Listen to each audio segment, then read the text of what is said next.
الحمد للہ وکفا وسلام علی عبادہ الذین اصطفیٰ اما بعد فاعوذ باللہ من الشیطان الرجیم بسم اللہ الرحمن الرحیم وآتوا الیتامی اموالہم ولا تتبدلوا الخبیث بالطیب ولا تأکلوا اموالہم الی اموالکم انہ کان حوبا کبیرا۔ اور یتیموں کو ان کے مال دے دو اور اچھے مال کو خراب مال سے تبدیل نہ کرو، اور ان یتیموں کا مال اپنے مال کے ساتھ ملا کر مت کھاؤ، بے شک یہ بڑا گناہ ہے۔ اس آیت کریمہ میں اللہ تبارک تعالیٰ یتیموں کے تعلق سے احکام بیان فرما رہے گئے کہ یتیموں کے مال انہی کو پہنچاؤ۔ یتیم کے لفظی معنی اکیلے اور منفرد کے آتے ہیں۔ یتیم کہتے ہیں جو اکیلا منفرد ہو، اس لیے جو موتی سیپ میں تنہا ایک ہو اس کو در یتیم کہا جاتا ہے۔ اصطلاح شرع میں اس بچے کو یتیم کہا جاتا ہے جس کا باپ مر گیا ہو، اور جانوروں میں اس کو یتیم کہا جاتا ہے جس کی ماں مر گئی ہو۔ بالغ ہونے کے بعد شریعت کی اصطلاح میں بچے کو یتیم نہیں کہا جاتا، کیونکہ اب یہ بچہ نہیں رہا بلکہ بالغ ہو گیا۔ حدیث شریف میں اللہ کے رسول نے فرمایا کہ بلوغت کے بعد یتیمی باقی نہیں رہتی۔ یتیم بچوں کی ملکیت میں اگر کچھ مال ہو جو ان کو کسی نے ہدیہ کیا ہو یا ان کے والد وغیرہ کی میراث میں سے ان کو ملا ہو، تو یتیم کے ساتھ اس کے مال کی حفاظت بھی اس شخص کے ذمے ہے جو یتیم کا ولی ہے، سرپرست ہے۔ خواہ وہ ولی کا تقرر یتیم بچے کے والد نے کیا ہو یا حکومت نے کی ہو، یا خاندانی اعتبار سے کوئی شخص بچے کا ذمہ دار بنا ہو، تو اس کے لیے ضروری ہے کہ بچے کی بھی حفاظت اور بچے کے جو میراث اور ہدیہ وغیرہ میں مال ملے اس کی بھی حفاظت بہت ضروری ہے۔ بالغ ہونے تک بال کی حفاظت کرنا ہے جب تک کہ بچہ سمجھدار نہ ہو جائے۔ ہاں، جب بچہ بالغ ہو جائے، سمجھدار ہو جائے، نفع نقصان کا اس کو سمجھ آ جائے، تو پھر اس کا مال اس کو لوٹانا ہے۔ اس آیت کریمہ میں یتیموں کے مال ان کو پہنچانے کا مطلب یہ ہوا کہ ان کے مال کی حفاظت کرو تاکہ اپنے وقت پر یہ مال ان کو پہنچا سکے۔ اس کے علاوہ اس جملے میں اس طرف بھی اشارہ ہے کہ یتیم کا جو ذمہ دار ہے اس کی ذمہ داری صرف اتنی ہی نہیں کہ یتیم کے مال کو خود نہ کھائے یا خود ضائع نہ کرے، بلکہ اس کے فرائض میں سے یہ بھی ہے کہ اس کے مال کی حفاظت کرے، اور اتنا اس حفاظت کر کے اس قابل بنائے کہ بالغ ہونے کے بعد اس کو مل سکے۔ دوسرے جملے میں اللہ تعالیٰ ارشاد فرماتے ہیں وَلَا تَتَبَدَّلُوا الْخَبِيثَ بِالطَّيِّبِ، یعنی اچھی چیز کا بری چیز سے تبادلہ مت کرو۔ بعض لوگ ایسا کرتے تھے کہ یتیم کے مال کی تعداد تو محفوظ رکھتے، مگر اس میں جو اچھی چیز نظر آتی وہ خود لے لیتے اور اس کی جگہ اپنی خراب چیز رکھ دیتے۔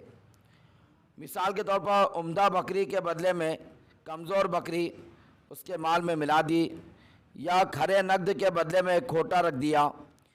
یہ بھی چونکہ مال یتیم میں خیانت ہے، اور ممکن تھا کہ کسی شخص کا نفس یہ حیلہ تراش ہے کہ ہم نے تو یتیم کا مال لیا نہیں بلکہ بدلہ ہے، اس لیے قرآن نے صراحت کے ساتھ اس کی ممانعت فرما دی۔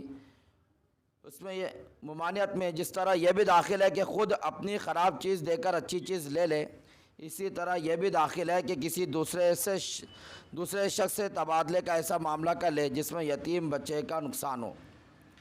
تیسرا، اللہ تعالیٰ نے اس آیت شریفہ میں یہ بتایا وَلَا تَأْكُلُوا أَمْوَالَهُمْ إِلَىٰ أَمْوَالِكُمْ، یعنی یتیموں کے مال کو اپنے مال میں ملا کر نہ کھاؤ۔ ظاہر ہے اس کا مقصد تو یتیم کے مال کو ناجائز طور پر کھایا جانے کی ممانعت ہے، خواہ اپنے مال میں ملا کر کھایا جائے یا علیحدہ رکھ کر کھایا جائے۔ لیکن عام طور پر ہوتا ہی ہے کہ یتیموں کا مال اپنے مال میں شامل رکھا، اس میں سے خود بھی کھایا، یتیم کو بھی کھلایا۔ اس صورت میں الگ الگ حساب نہ ہو سکا، تو ایک دیندار متبع شریعت کو یہ دھوکہ ہو سکتا تھا کہ اس میں کیا گناہ کی بات ہے کہ یتیم کے مال اور میرا مال دونوں کو ملا کر ہم نے کھائے، دونوں نے مل کر، یتیم نے بھی کھایا میں نے بھی کھایا۔ تو اس میں شریعت نے صاف طور سے کہہ دیا، چاہے دیندار آدمی ہو چاہے بے دین آدمی، اس کو بھی صاف کہہ دیا کہ وَلَا تَأْكُلُوا أَمْوَالَهُمْ إِلَىٰ أَمْوَالِكُمْ، کہ یتیم کے مالوں میں اپنے مال کو ملا کر مت کھاؤ، یتیم کو بھی کھلا رہے خود بھی کھا رہے نہیں، بلکہ اپنے مال کا حساب الگ، یتیم کے مال کا حساب الگ۔ یتیم کو یتیم کے مال میں سے کھلاؤ، اپنے مال میں سے کھاؤ۔ آگے اللہ تبارک تعالیٰ نے یہ بھی کہہ دیا، واللہ یعلم المفسد من المصلح۔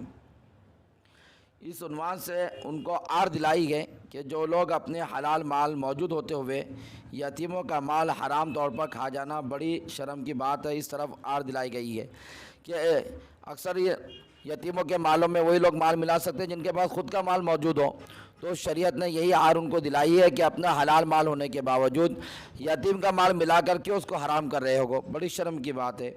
آیت میں مال یتیم کے کھانے کی ممانعت کا ذکر ہے، اس لیے کہ مال کا سب سے بڑا اہم فائدہ کھانا ہے، لیکن محاورے میں مال کے ہر تصرف کو کھانا بولا جاتا ہے، خواہ استعمال کر کے ہو یا کھا کر۔ قرآن کریم نے اسی محاورے پر لا تاکلوا فرمایا۔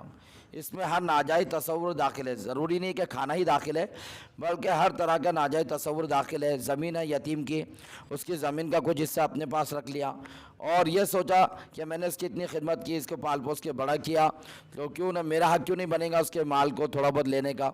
تو ہر طرح کا تصور شریعت کہتی ہے کہ یتیم کے مال میں ہر طرح کا تصور کرنا ناجائز ہے، حرام ہے۔